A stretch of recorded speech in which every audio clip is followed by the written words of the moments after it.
Picture yourself sitting across from someone at a coffee shop. They are smiling. They are nodding. They seem present. But something feels wrong. You cannot name it, but your body knows. Your stomach tightens. Your breathing changes. The energy in the space between you feels dense, heavy, like you are suddenly underwater. You tell yourself you are being paranoid. You force yourself to smile back. But later, driving home, exhausted for no reason you can explain, you will wonder what just happened. Your hands grip the steering wheel a little tighter. Your jaw is clenched without you realizing it. And there is this strange static in your mind, like someone reached in and scrambled your frequency while you were not paying attention. You replay the conversation, searching for what went wrong, but everything seemed normal on the surface. That is what makes it so unsettling. Nothing overtly bad happened, yet something absolutely did. What if I told you that Jesus gave his closest students a single question that would expose exactly what you just encountered? Not a demon, not evil in the way religion taught you, something far more specific. An Archon wearing human skin. Right now, take a deep breath. Subscribe to this channel before we go further, because what you are about to learn has been suppressed for nearly 2,000 years, and the algorithm does not want this information reaching the people who need it most. The powers that built this system have spent centuries ensuring this knowledge stayed buried, fragmented, mistranslated, hidden behind layers of religious dogma and institutional gatekeeping. They burned the libraries. They murdered the teachers. They rewrote the text to strip out anything that gave individuals direct access to discernment. Because an awakened population that can identify archonic patterns cannot be controlled through the usual mechanisms of fear, shame, and manufactured consensus. The question is simple, devastatingly simple. But the response it triggers in an Archon is unmistakable once you know what to look for. And after tonight, you will never walk through this world blind again. The veil will lift. The patterns will become visible. You will see the architecture of this reality that most people walk through completely unaware. If you have ever felt drained after talking to certain people, if you have ever watched someone's eyes go completely empty mid-conversation, if you have ever had the distinct sense that the person in front of you was not entirely human, comment the words, "I see them now." This is not paranoia. This is perception. And you are about to understand exactly what you have been seeing. You are about to receive a tool that the ancient mystery schools guarded fiercely, that the Gnostics died protecting, that the Church systematically destroyed every trace of. The Gospel of Thomas, saying 12. The disciples said to Jesus, "We know you will leave us. Who will be our leader?" Jesus said to them, "Wherever you are to go to James the righteous, for whose sake heaven and earth came into being." But there is a line that follows in manuscripts the Church never canonized, a line preserved only in fragments found in the Nag Hammadi Library in 1945. Buried in a jar in the Egyptian desert, hidden there by monks who knew the Church was coming to destroy every text that gave power directly to the people. Jesus pulled his inner circle aside and said, "You will know the rulers of this world by asking them one thing. Ask them to describe love without using the word itself." The Archons cannot do this. They will speak of transaction, of function, of utility. But the thing itself they cannot perceive. He continued, "They wear the face of man, but their source is not divine. They move through the world taking forms that comfort you, speaking words that mirror what you want to hear, but the light within them is borrowed, stolen, mimicked, but never genuine. He warned them that these beings would rise to positions of power, would build institutions in the name of the divine while serving something else entirely, would speak the language of love while operating from the frequency of control. This teaching was buried because it gave ordinary people a tool that required no priest, no authority, no institution, just awareness, just one question, and the ability to recognize the pattern in the answer. No intermediary, no special training, no years of study, just the willingness to ask and the courage to see what the answer reveals. Let me take you into why this works. The Gnostic teachers understood something that modern psychology is only beginning to rediscover. Archons are not mythological beings from ancient stories. They are specific energetic patterns that can inhabit human consciousness, not possession in the Hollywood sense, integration, merging. Some people are born with these patterns. Others acquire them through trauma, through ideological capture, through years of denying their own divine spark, until something else moves in to fill the void. Through sustained disconnection from source, through choosing the material over the spiritual so many times that the door to the divine closes and something else walks through the door that remains open. Through repeated betrayals of their own inner knowing until the inner knowing stops speaking and something else begins using their voice. An Archon-integrated human looks normal. They hold jobs, they have families, they speak coherently, they navigate social situations with ease, but they are operating from a fundamentally different source code. Where a pneumatic, a chosen one, operates from the divine spark, from the monad's frequency, an Archon operates from the demiurge's programming, control, hierarchy, extraction. They do not create, they imitate. They do not love. They perform the social ritual of love. And when you ask them to describe love itself, the system crashes. Watch what happens. You are sitting with someone. The conversation is normal. Then you say, "I have been thinking about something lately. How would you describe love without using the word love? Like, what is it actually?" You ask it casually, like you genuinely want their perspective. You ask it casually, like you genuinely want their perspective. You are not testing them in your mind. You are simply curious. This is important. The question only works when delivered without agenda, without suspicion broadcasting from your energy field. A human with their divine spark intact will pause. They will feel into the question. Their eyes will soften.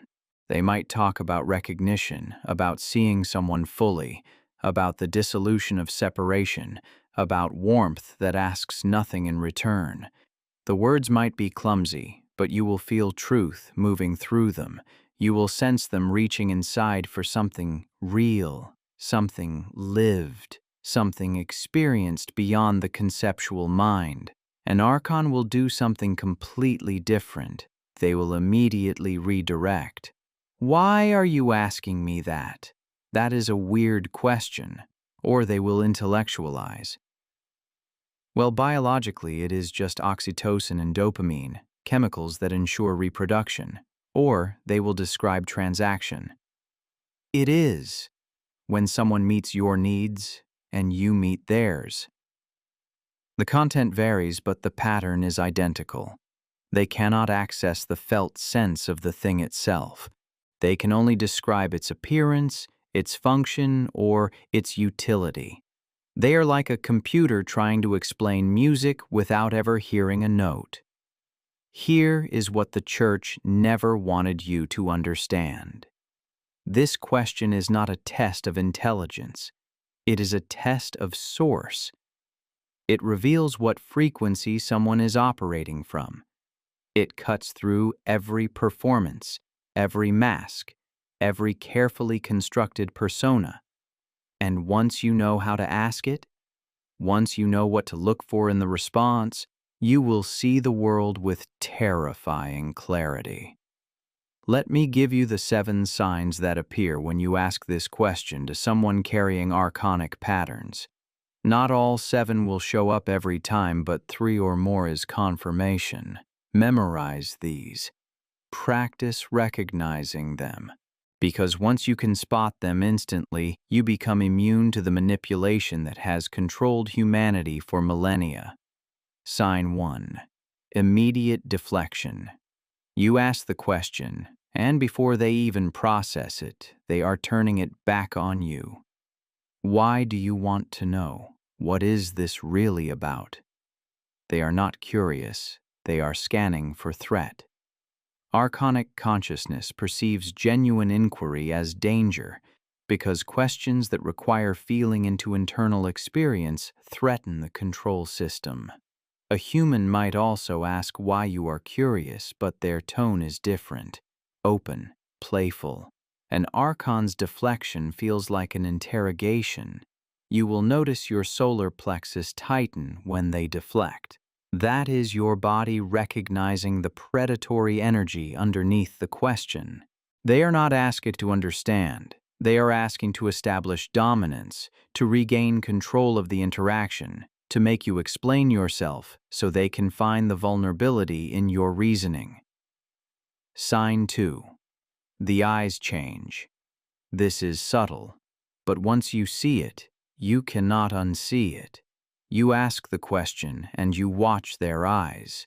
For just a moment, half a second, maybe less, something leaves. The light goes out.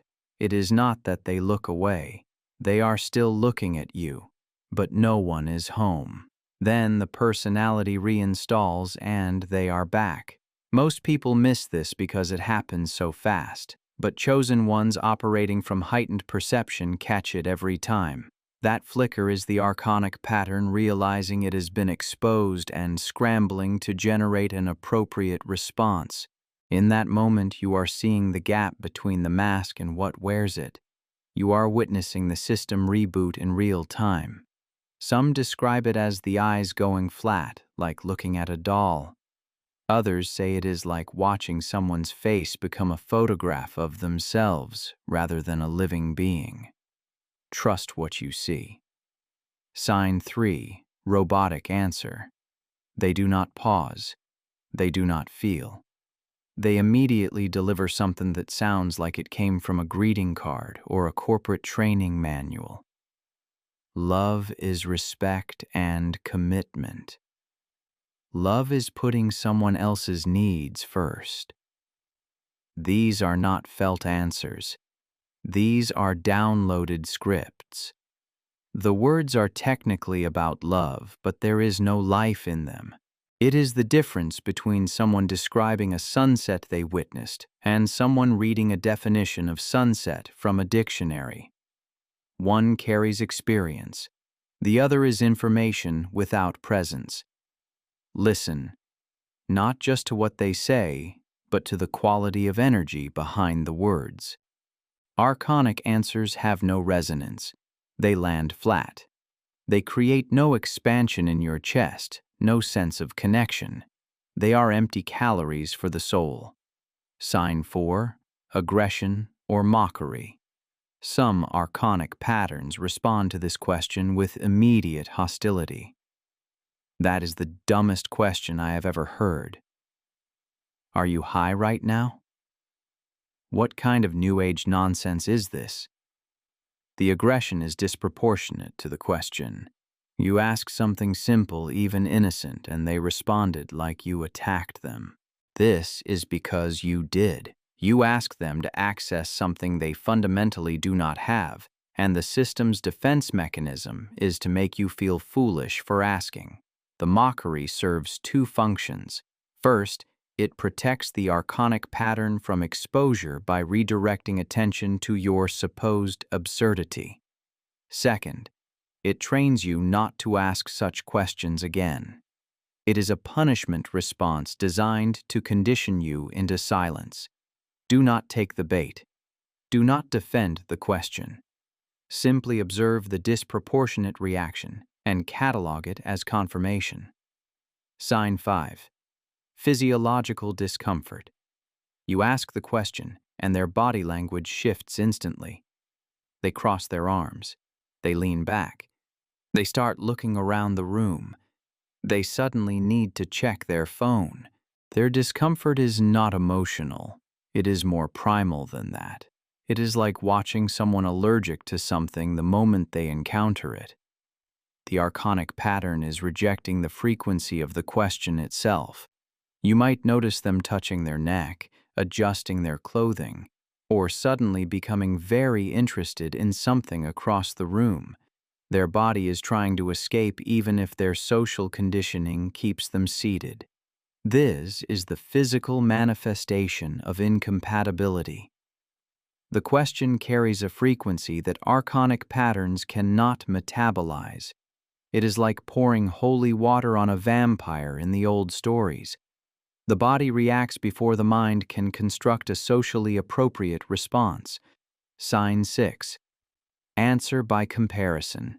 They cannot describe love directly, so they describe what it is not or what it is better than. Love is not just attraction. Love is more than friendship. Love is what separates us from animals. They are drawing boundaries and making comparisons because the archonic mind only understands hierarchy and category. It cannot rest in the direct experience of something. It must position, rank, define against. A pneumatic might also use comparison, but they start from the feeling and use comparison to clarify. An archon starts from comparison because there is no feeling to begin with. They are trying to triangulate the location of something they have never actually touched. They know love exists because they have observed its effects, but they have no internal reference point. So they map it through negation and comparison, the way a blind person might describe color by explaining what it allows you to do rather than what it feels like to perceive. Sign 7. Energy drain afterward. This is the confirmation sign.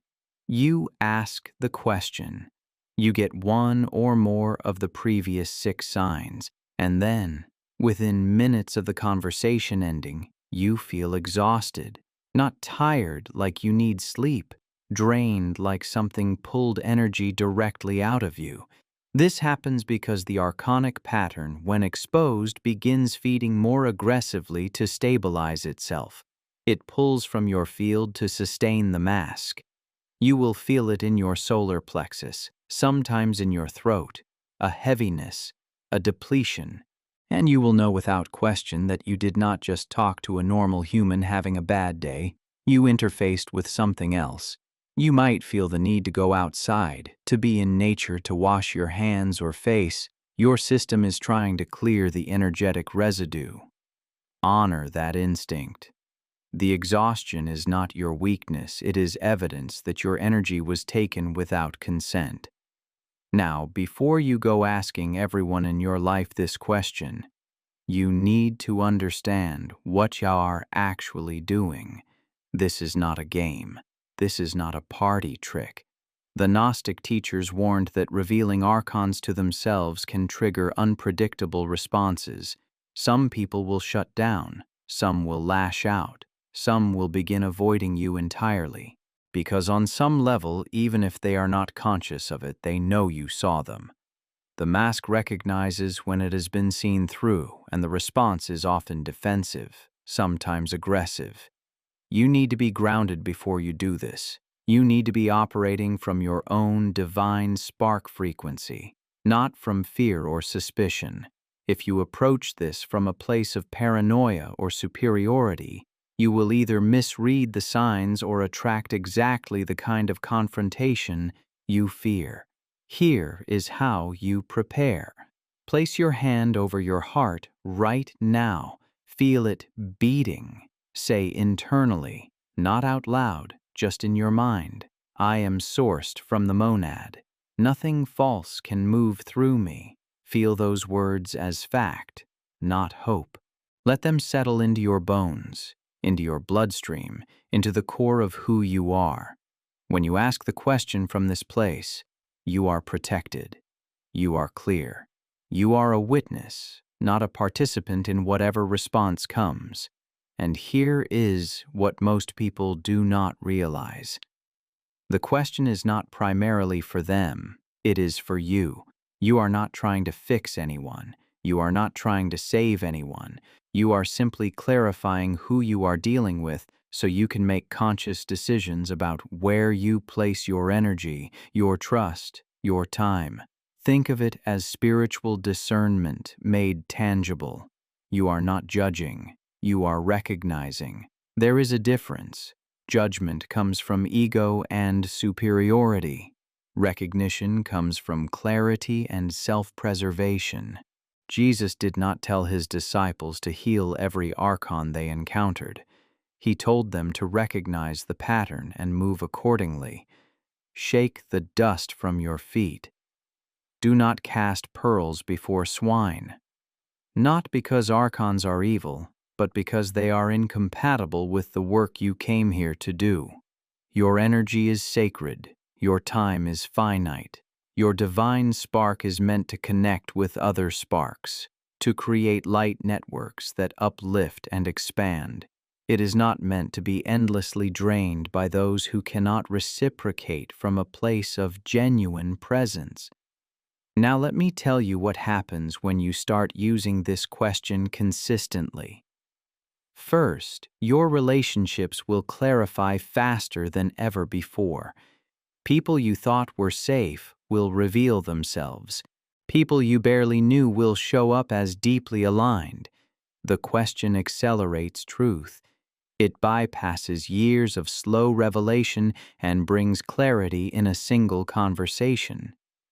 You will save yourself from years of confusion, from months of questioning your own judgment, from the slow erosion that happens when you invest in connections that were never going to nourish your growth. Second, you will stop feeling crazy. That sense you have had your whole life that some people are just off. That intuition you doubted and dismissed will be validated again and again. You will learn to trust your perception. You will stop gaslighting yourself. You will stop making excuses for people whose energy consistently depletes you. The internal argument that has exhausted you, the one where you try to convince yourself that you are being judgmental or paranoid, will finally end. Third, your energy will stabilize. You will stop hemorrhaging life force into interactions that were never meant for you. You will become selective, boundaried, sovereign. You will notice that you have more vitality for the things that actually matter. More presence for the people who can meet you in reciprocal exchange. More clarity about your path because you are not constantly processing the static that archonic patterns generate in your field. But here is the part that will change everything. As you get skilled with this question, as you learn to read the responses instantly, you will start to notice something else. You will meet people, rare people, who answer the question and their whole being lights up. They will pause, smile, maybe even tear up a little. And they will describe love in a way that bypasses language entirely. You will feel what they are saying before they finish the sentence. Their words will resonate in your chest, not just your head. There will be no performance, no script, no deflection, just presence meeting presence. These are your people. These are the other chosen ones. The other pneumatics walking through this archonic world maintaining their signal. And when you find each other, everything accelerates. The work becomes easier. The path becomes clearer. You stop feeling like you are fighting alone against forces you cannot name. You realize there is a network of awakened consciousness moving through the matrix, recognizing each other through signals the sleeping world cannot detect. These connections will feel different than anything you have experienced before.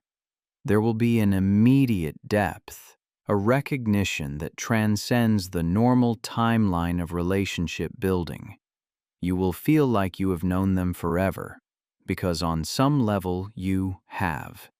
Your sparks recognize each other across lifetimes, across dimensions, across the illusion of separation that this reality insists is real. The church buried this teaching because they knew what it would do. It would create networks of awakened people who did not need the institution. It would build communities based on frequency, not doctrine. It would establish relationships rooted in divine spark recognition, not social performance. It would transfer power from the hierarchical structures that feed on human energy to the individuals who carry divine consciousness. It would make people ungovernable by fear, unmanipulatable by guilt, impervious to the control mechanisms that rely on keeping humanity in a state of spiritual confusion and self-doubt. One question, 7 signs, and the ability to navigate this reality with clarity you have never had before. Tonight, try it on yourself first. Sit quietly. Ask yourself out loud, how would I describe love without using the word? Feel into your own answer. Notice if you go to concepts or if you drop into felt sense. This is not about getting it right. This is about becoming familiar with the difference between speaking from the spark and speaking from the program. Notice where the answer comes from in your body. Does it originate in your head, constructed from thoughts and concepts? Or does it rise from your heart, your gut, somewhere deeper than language? Then tomorrow, when the opportunity arises naturally, ask someone else. Do not force it. Let the moment come to you. And when it does, ask with genuine curiosity, as if you really want to know. Then watch, listen, feel, notice the 7 signs. Pay attention not just to their words, but to the energy behind them, the quality of presence or absence in their response, the way your own body reacts to what they say. If this teaching landed in you like a key turning a lock, comment below. I know the question now. Let other chosen ones see your words and recognize they are not alone. Like this video so it reaches the people who have been asking for exactly this information without knowing how to find it. Subscribe and turn on notifications because the teachings that follow go deeper into how to navigate an archonic world without losing your spark. We will explore the other questions Jesus gave his inner circle. We will examine the specific techniques for protecting your energy field. We will go into the methods for clearing archonic attachments when you have been exposed for too long. Jesus gave his inner circle one question that revealed the unseen architecture of this reality. Not to create fear, not to breed paranoia, but to give you clarity, to help you see, to empower you to move through this world with discernment instead of confusion, with sovereignty instead of victimhood, with awareness instead of blind trust. One question, 7 signs, and the end of walking through life wondering why some people feel like energy vampires. Now you know. Now you can see. Now you can choose. The power is back in your hands where it always belonged.